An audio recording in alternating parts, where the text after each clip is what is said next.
Jesus. Yes കൃഷ്. എന്നാലും നിങ്ങൾ 5,5000 പേർക്ക് എങ്ങനെ കൊടുത്തേ? ഒരു 15 പേരൊക്കെയാണ് ഓക്കെ. അതിപ്പോ അന്നങ്ങനെ ഒരു സിറ്റുവേഷൻ മൈൻഡ് ചെയ്തപ്പോ ചെയ്യേണ്ടി വന്നു. എന്നാലും ഒരു മയമൊക്കെ ഉണ്ട്. 5000 പേരെന്നൊക്കെ പറയുമ്പോ ഇച്ചിരി ഓവറല്ലേ?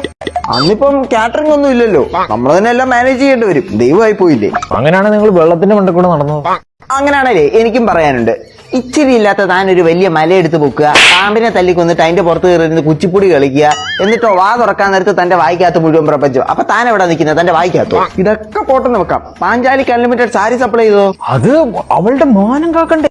അയ്യേ, വലിയൊരു ബാഹുബലി വന്നിരിക്കുന്നു. എന്നിട്ടായിരിക്കും പണ്ട് പെണ്ണുങ്ങൾ കുളിക്കാൻ നേരത്ത് കുളിക്കടവിൽ നിന്ന് തുണി എടുത്തുകൊണ്ട് പോയി മരത്തെ തൂക്കിയിട്ടിരുന്ന് സീൻ പിടിച്ചത്. നമ്മളെന്തൊക്കെയാ പറയുന്നേ? നമുക്കെന്തേ പറ്റിയേ? അത് ശരിയാണല്ലോ. ഏയ് കൃഷ്.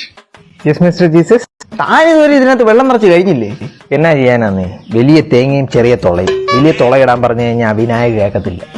അതെങ്ങനെയാ? പുള്ളി ഇപ്പൊ നാട്ടിലല്ലേ, വിത്തെന്നോ ഒക്കെ പറയുന്നു. അതൊക്കെ വിട്. ഞാനിപ്പോ ഒന്ന് വേറൊരു കാര്യം ചോദിക്കാം. എന്നാ? കഴിഞ്ഞ ദിവസം എന്റെ അടുത്ത് ഒരുത്തമെന്ന് പ്രാർത്ഥിക്കുക, അവന് ഭാര്യയിൽ നിന്ന് മോചനം വേണമെന്ന്.